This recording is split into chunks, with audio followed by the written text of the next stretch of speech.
Au Kenya, le président William Ruto a annoncé mercredi 26 juin 2024 le retrait du projet de budget 2024-2025 visant à augmenter les impôts, déclenchant une vague de protestations meurtrières.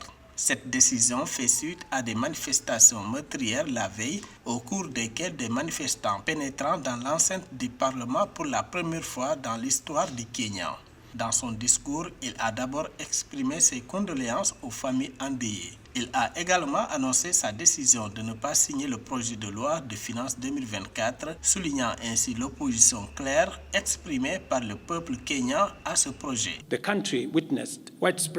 Après l'adoption du projet de loi, le pays a été témoin d'une expression généralisée de mécontentement à l'égard du projet de loi tel qu'il a été adopté, ce qui a malheureusement entraîné des pertes en vies humaines, la destruction de biens et la profanation d'institutions constitutionnelles.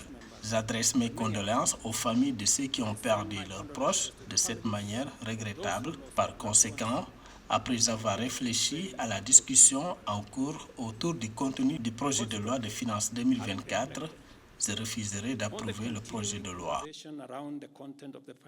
Le président a également ordonné des coupes budgétaires immédiates dans le budget de fonctionnement de la présidence et de l'ensemble du pouvoir exécutif, recommandant au pouvoir judiciaire et au Parlement de suivre son exemple.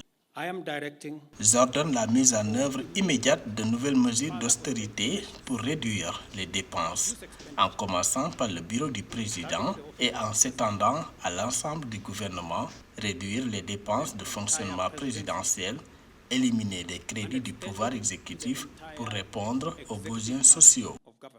La décision du président Ruto peut être considérée comme une tentative d'apaiser les tensions croissantes suite aux manifestations nationales du mardi 25 juin 2024. Ce mouvement de contestation contre la taxe a été lancé peu après la présentation au Parlement le 13 juin du projet de budget 2024-2025, incluant notamment une TVA de 16% sur le pain et une taxe annuelle de 2,5% sur les véhicules particuliers.